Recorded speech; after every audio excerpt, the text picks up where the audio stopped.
Hello students, welcome to our channel A to Z study.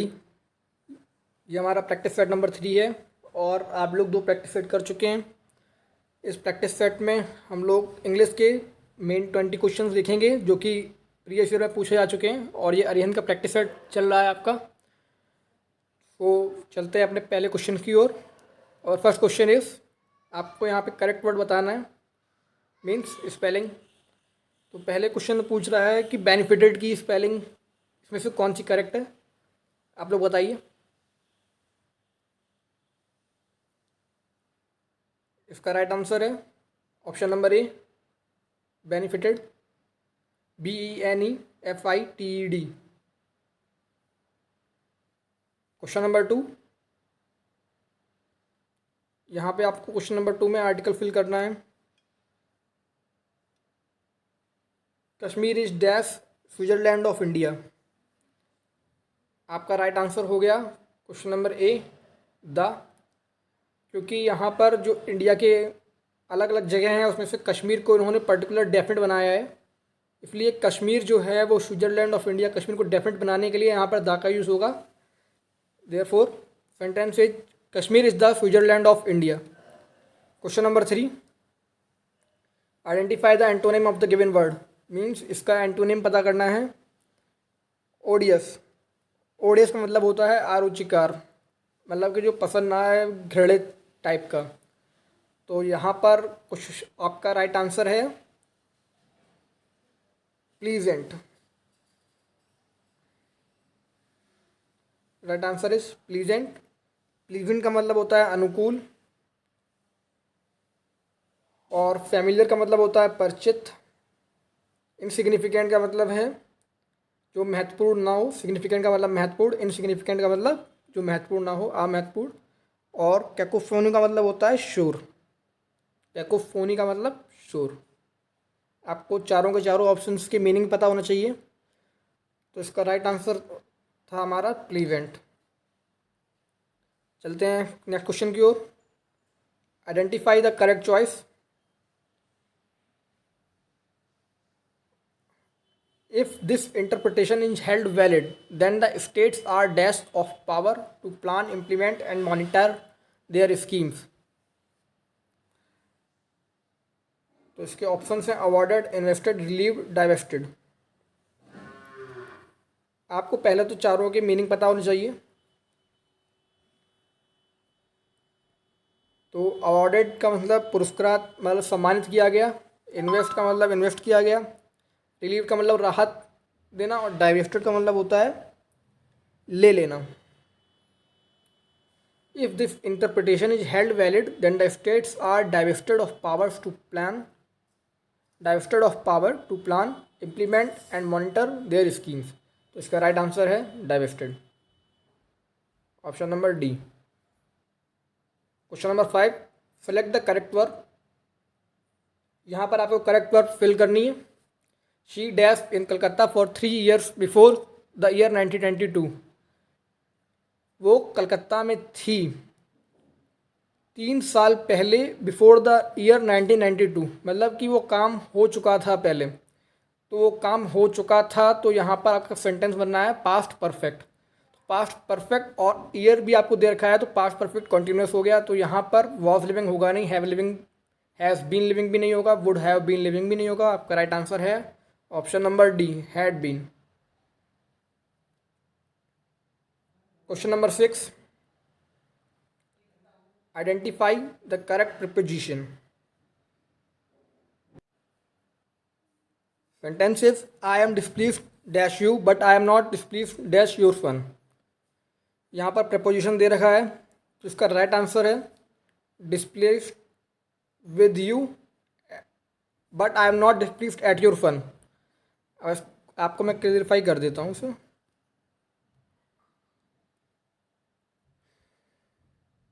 Displeased का मतलब होता है नाराज़ होना या अप्रसन्न होना, डिस्प्लीज्ड। अब डिस्प्लीज्ड के साथ जब विद आएगा तो इसका मतलब होगा किसी पर्सन के लिए,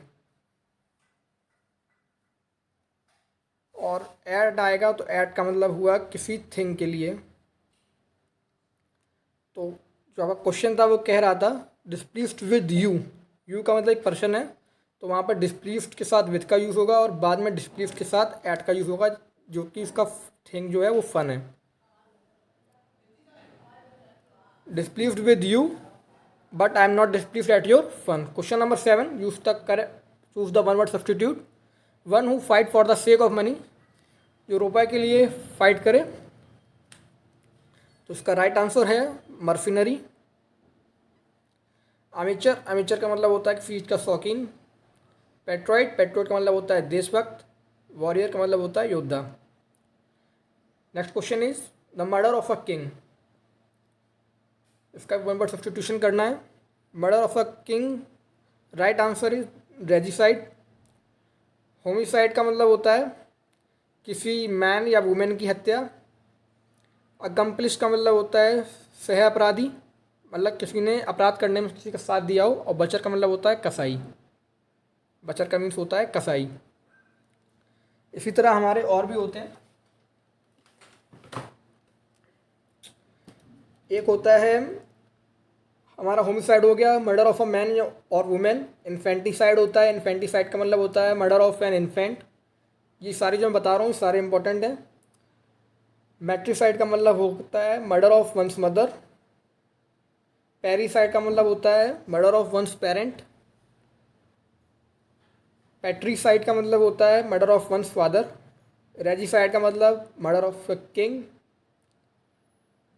जेनोसाइड का मतलब होता है मर्डर ऑफ अ रेस, मतलब किसी पूरे एक वंश का खात्मा। फ्रैट्रिसाइड का मतलब होता है मर्डर ऑफ वंस ब्रदर। और ये जितने भी मैंने बताए हैं सारे के सारे पूछे गए हैं एग्ज़ाम में और प्रीवियस ईयर में आए भी हैं। सुसाइड का मतलब होता है मर्डर ऑफ वन सेल्फ। और UXO एक्सोरिसाइड का मतलब होता है murder of one's wife. Sororicide का मतलब होता है मर्डर ऑफ वंस सिस्टर।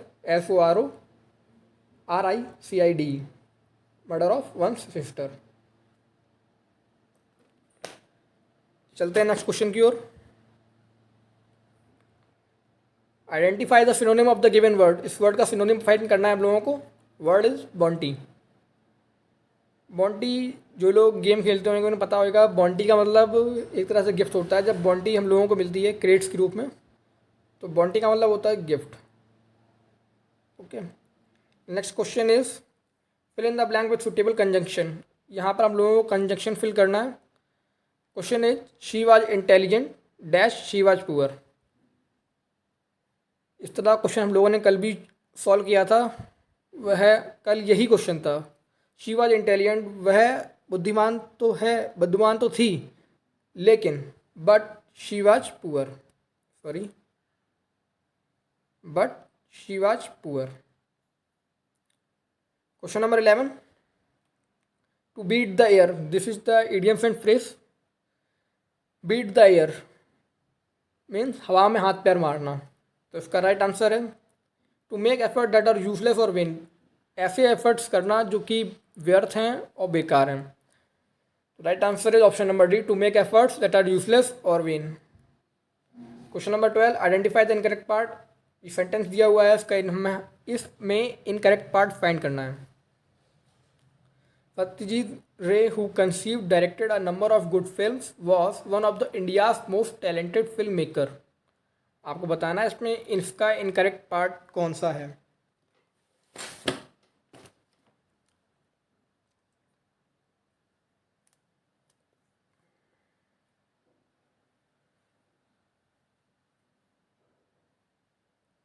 इसमें एक प्रॉब्लम है। सत्यजीत रे हु कंसीव्ड, को ऑथर्ड, डायरेक्टेड हो गया है वहाँ पे, यहाँ पे लिखा था को ऑथर्ड। ये प्रिंटिंग में दिक्कत हो गई, इस जगह को ऑथर्ड है। और ये आपका ए पार्ट है, को ऑथर्ड। आप लोग बताइए इसमें क्या गलत है। अब मैं बताऊं, इसका जो राइट आंसर है वो है ऑप्शन नंबर सी, बिकॉज इसमें कहा है ऑप्शन नंबर सी, इसमें कहा है one of India's most talented film maker. One of India's most talented film maker मतलब कि जो फिल्म मेकर हैं अपनी इंडस्ट्री में, उसमें वो एक ऐसे व्यक्ति थे जो इंडिया के जो मोस्ट टैलेंटेड थे। अब फिल्म मेकर यहाँ पर इन्होंने सिंगुलर में दिया है, यहाँ फिल्म मेकर्स होगा, मेकर के बाद एस जुड़ जाएगा तो ये सेंटेंस राइट हो जाएगा। फिल्म मेकर्स जो भी हैं, जितने भी लोग फिल्म बनाते हैं, उसमें से जो एक जो अकेले व्यक्ति हैं सत्यजीत रॉय, वो इंडिया के मोस्ट टैलेंटेड फिल्म मेकर हैं। So right answer is option number C. Question number 13, identify the indirect speech. I said to my mother to my brother let us go to some hill station for a change. आपको बताया था ये part reported verb होता है, या उसकी reported speech जो उसने कहा है उसकी रिपोर्टेड स्पीच कहते हैं। रिपोर्टेड स्पीच, ये पार्ट आपका रिपोर्टेड वर्ब। तो इसमें इसने एक सजेशन दिया है अपने भाई को कि हम लोग चलते हैं हिल स्टेशन पर फॉर अ चेंज। तो पहले तो सेड टू है, तो आपको यहाँ पर देखना है कौन सा टेंस है, उसके हिसाब से यहाँ कन्वर्ट करना है। तो इसका राइट आंसर है option number D. I suggested to my brother that we should go to some hill station for a change. Let us change हो जाएगा यहाँ पर वी में, और कहीं भी वी में कन्वर्ट नहीं हुआ है, केवल इसी पार्ट पर कन्वर्ट हुआ है। So right answer is option number D. Question number 14, change the voice. The noise of the traffic kept me awake. ये कल वाला रिपीट हो गया क्वेश्चन ये भी। तो इसका राइट आंसर हमने कल क्या किया था, I was kept awake by the noise of the traffic. Right answer is option number C. अब ये क्यों हुआ, मैंने कल ही बताया था आपको। क्वेश्चन है I was the noise of the traffic kept me awake. The noise of the traffic, यहाँ पर the noise of the traffic ये आपका सब्जेक्ट है। केप्ट यहाँ पे वर्ब की सेकंड फॉर्म की तरह यूज़ हुई है। मी अवेक ये आपका ऑब्जेक्ट है।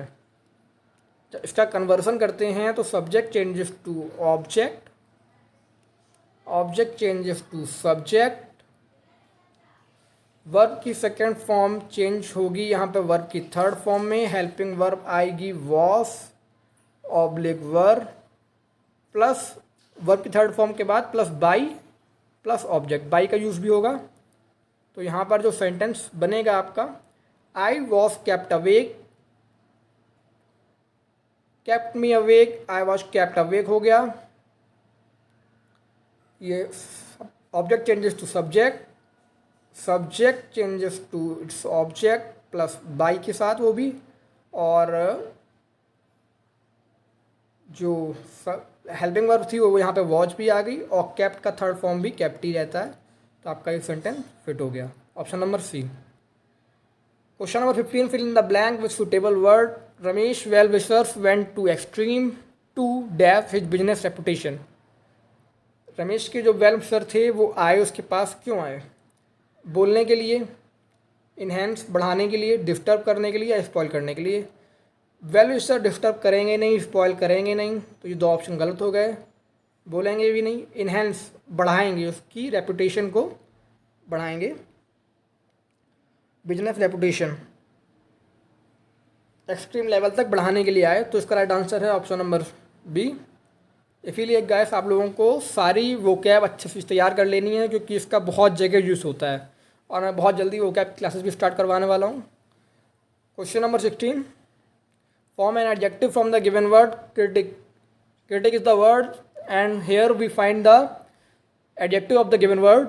द क्रिटिक, क्रिटिक का राइट आंसर है critical. Question number 17, give the plural of the given word. My self का प्लूरल लिखना है। ये बहुत ज़्यादा ही कन्फ्यूजन पैदा करता है और बहुत ही लोगों का गलत होता है एग्जाम में। इसका राइट आंसर है, आप लोग याद रखिएगा, इसका राइट आंसर है आवर सेल्फ। ना माई सेल्फ नहीं होगा, ना माई सेल्फ होगा, ना आवर सेल्फ होगा। इसका राइट आंसर है our self. Question number 18, find synonym. Question is range. Range का सिनोनिम फाइंड करना है। मैंने यहाँ पर 3 क्वेश्चन अलग से ऐड किए हैं, क्योंकि 17 क्वेश्चन आपके इसमें सेट 3 में ग्रामर बेस्ड थे, और बाकी के 3 क्वेश्चन पैराग्राफ बेस्ड थे। तो पैराग्राफ तो करवा नहीं रहा हूँ, सॉरी पैसेज। तो उसके बदले मैंने 3 क्वेश्चन ऐड किए हैं। फाइंड सिनोनिम, सिनोनिम फाइंड करना है आपको यहाँ पे। Range is the word. Range का जो सिनोनिम है, कहाँ से कहाँ तक किसी की रेंज है, हम लोग कहते हैं ना 0 से लेकर रेंज 10 तक 50 तक, तो मतलब कि उसका एक्सपेंस कहाँ तक है, कितना एक्सपेंसन है। तो right answer is option number B. Question number 19, form adjective, इसका एडजेक्टिव फॉर्म करना है वॉइस का। तो वॉइस का सही एडजेक्टिव होता है vocal. Option number C, vocal is the right answer. Find correct word, आपको यहाँ पर करेक्ट वर्ड फाइंड करना है, मतलब कि स्पेलिंग मिस्टेक का क्वेश्चन है ये, और ऑफर्ड का यहाँ पर करेक्ट वर्ड पूछा गया है, तो इसका राइट आंसर है ऑफर्ड, पहला। तो थैंक यू गाइस, आपकी क्लास खत्म हुई। आपको कल सेट नंबर 4 कराया जाएगा, और जो भी सेट 4 हैं वो ध्यान से करिए, और जो फोर्थ चारों ऑप्शन को मैं डिफाइन कर रहा हूँ उन्हें भी नोट करते चलिए। Thank you.